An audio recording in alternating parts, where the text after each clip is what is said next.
The contact page is one of the 3 most important pages on your website because even if you're running a fully productized agency, most leads will not just click buy now. They'll want to reach out, get a demo, and ask some questions first. If you make that hard, you'll probably lose their business. Same thing goes if you're slow to follow up or their messages just go to spam. This is why I'm going to show you how to design the best contact experience for your agency, starting with step 0, which is to have a contact form to begin with. If you just put your email on your website, bots are going to scrape it and bombard you with spam. Also, the client has to open their email client, which already has 10 other messages screaming for their attention, draft a new email, add a subject, content, and so on. That's just a no-go. So if you're going to go with a contact form instead, make sure to go with one that can be embedded. If a client has to leave your website and land on Google Forms, they're most likely not going to come back to your website if the form is too difficult. Speaking of difficult forms, try to keep your form to 5 fields or less. Make them as simple as possible. If you do custom quotes, you can add a few more fields in to make it easier to give them a quote. However, I would still opt out of asking the client to do too much work upfront. Another thing to think about is where your contact form submissions land.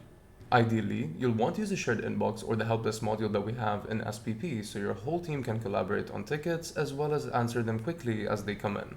If inquiries go to your personal email, there's a pretty big chance that they get missed or marked as spam, and also no one else can collaborate on them. You'll also want to consider if you can market to those leads. Can you automatically subscribe them to any emailing lists, and so on.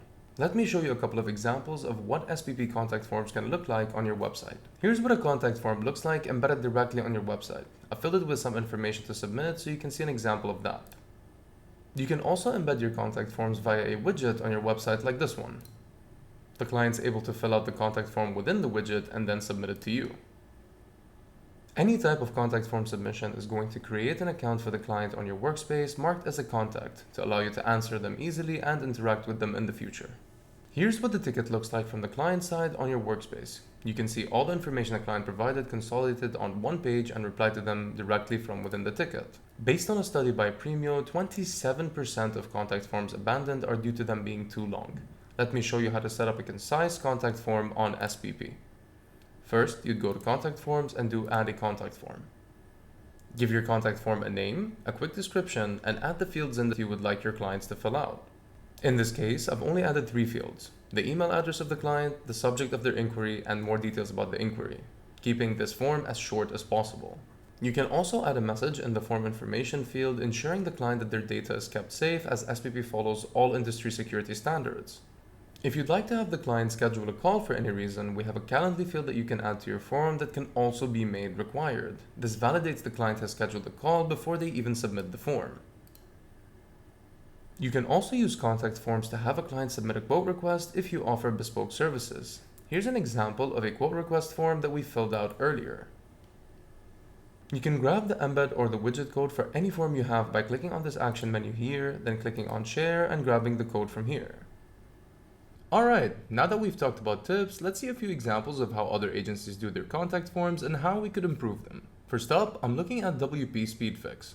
Getting to their contact form is super simple. On their homepage, they have a Contact Us button that you can click on in the nav bar, and that takes you directly into the contact form, which is also extremely straightforward. All they're asking for is your name, email address, website address, and what your inquiry is. You can also see their office address, Google Maps location, their email and phone number in case you'd like to reach out to them that way. In my opinion, this is a perfect example of a contact form, and I have no feedback on it really. It's very simple, straightforward, and easy for the client to fill out. Up next is Voy Media, which is a Facebook ads agency. On their website, there's a huge Contact Us button that you can click on with a nice animation that takes you into the contact form. On the left, you can see some customer feedback, which is always reassuring for clients and is a great use of the space available. On the right, you can see the contact form itself, which is a little bit longer than I would recommend, but as I said earlier in the video, it is possible to make it a little bit longer to give people more accurate quotes. In this case, you can see that they're asking for the client's basic details, what services they're interested in, their budget, and how they can help. The only thing that stood out to me on this page is that if you scroll a little bit further down, you'll see some more helpful information and more testimonials, but there's another contact form at the bottom which is the same exact one as the one on top. Now, I found this a little bit odd, and maybe instead of having 2 of these forms back to back, it would be better to add a back to top button on the right side that would allow the client to go back to the top of the page super easily. Finally, we're going to be reviewing Credo's contact form. So immediately, I'm not seeing any Contact Us button in the nav bar. Scrolling all the way down to the bottom of the page where you're going to be expecting a Contact Us button, you'll see that there still isn't one. They do have their number available on the page so you can text them directly, as well as an Email Us button, but this just opens an email client and there isn't a contact form embedded on their website at all. As I mentioned earlier in the video, this isn't going to be super ideal because it takes the client off the page and you're expecting them to also fill out an entire email to send their question in. It would be substantially better to just have a contact form embedded directly on your website to keep the client on your website and make it easy for them to ask you their questions. For more tips on running your agency smoothly and SPP guides, check out our YouTube channel. And for more information on SPP, you can check out our website via the description down below.